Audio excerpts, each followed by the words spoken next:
দেৱত্তম অসম দাদাৰ ৱৰ্কশ্বপত আহিছিলোঁ আৰু তাত আহোঁতে আজি বাইদেউ এগৰাকীক লগ পালোঁ। বাইদেউ আপোনাৰ? মোৰ নাম মন্দিৰা কলিতা।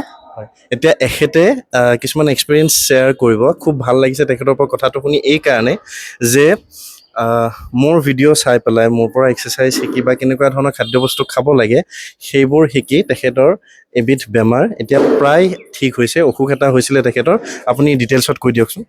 মোৰ বেমাৰটো মে' মাহত আৰম্ভ হৈছিলে, হাৰ্পিক জষ্টাৰ অপথালমিকাছ। মানে মোৰ কপালৰ পৰা বাওঁ ছাইডটো চকুৰে সৈতে গোটেই সেইটো বসন্তৰে এটা ৰূপ বুলি কয় আৰু হাৰ্পিক জষ্টাৰটো তেনেকুৱা এটা হৈছিলে। তাৰপিছত মইতো বহুত দিন জুলাই মাহলৈকে, মে'ৰ পৰা জুলাইলৈকে মই হেৰি হৈ থাকিলোঁ, বিচনাতে পৰি থাকিলোঁ, মানে গাত শক্তি নাছিল।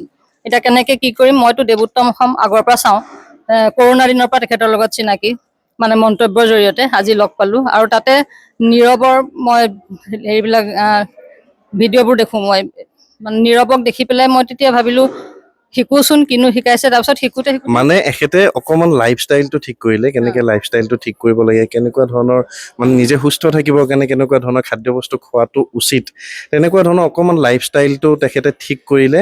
আৰু তেখেতে কোৱা মতে তেখেতে আগতে এক্সাৰচাইজ কৰা নাছিলে, কিন্তু মোৰ ভিডিঅ' চাই পেলাই তেখেতে স্কোৱাট কৰা শিকিলে, পুছ আপ কৰা শিকিলে আৰু এতিয়া ৰেগুলাৰ তেখেতে এক্সাৰচাইজ কৰে।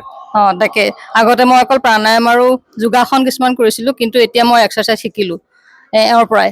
সেইকাৰণে মোৰ বহুত ভাল লাগে যে মই এনেকুৱা সময়তো যে এয়া শিকিব পাৰিলোঁ। আৰু পানী বটলকেইটা হাতত লৈ ডাঙৰ ওপৰলৈ, সেয়াও মানে এওঁৰ পৰাই শিকিলোঁ। আপোনাৰ বয়স কিমান?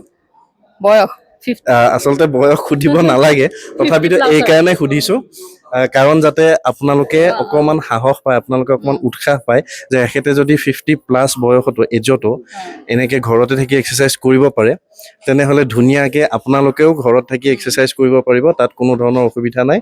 আপোনালোকে ঘৰতে থাকি জিম যাব লাগিব তেনেকুৱা কোনো ধৰণৰ কথা নাই। জিমত নোযোৱাকৈও আপোনালোকে ঘৰত থাকি নিজকে সুস্থ ৰাখিব পাৰিব। গতিকে বাইদেউকো বহুত বহুত ধন্যবাদ দিছোঁ। আপুনি মোৰ ভিডিঅ' চাই পেলাই যে ইমানখিনি উপকৃত হৈছে মোৰ খুব ভাল লাগিছে। আৰু হয়, ধন্যবাদ ধন্যবাদ। গতিকে আপোনালোককো কৈছোঁ এনেকুৱা ধৰণৰ ফিটনেছ ৰিলেটেড ভিডিঅ' আকৌ দি থাকিম আপোনালোকৰ কাৰণে। আপোনালোকেও চাই থাকিব, মোক এনেকৈ মৰম আৰু আশীৰ্বাদ দি থাকিব। সদায় আপোনালোকক এনেকৈ ফিটনেছ ৰিলেটেড ভিডিঅ' মই দি যাম। আপুনি শেষত কিবা এটা ক'ব নেকি?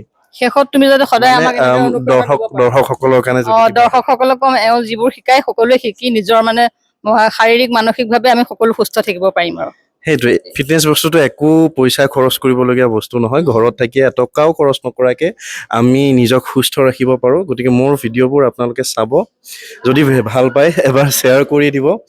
আৰু সেই তাত দেখুওৱা এক্সাৰচাইজবিলাক কেনেকুৱা ধৰণৰ খাদ্যবস্তু খাব লাগে গোটেইবোৰ আপোনালোকে ফ'ল' কৰিব। মই আপোনালোকক গেৰাণ্টি দি কৈছোঁ আপোনালোকে নিশ্চয় সুফল পাব। গতিকে আজি ভিডিঅ'টোত ইমানেই। নতুন নতুন ফিটনেছ ৰিলেটেড ভিডিঅ' লৈ মই অতি সোনকালে আহিম। ধন্যবাদ বাইদেউ। হয়।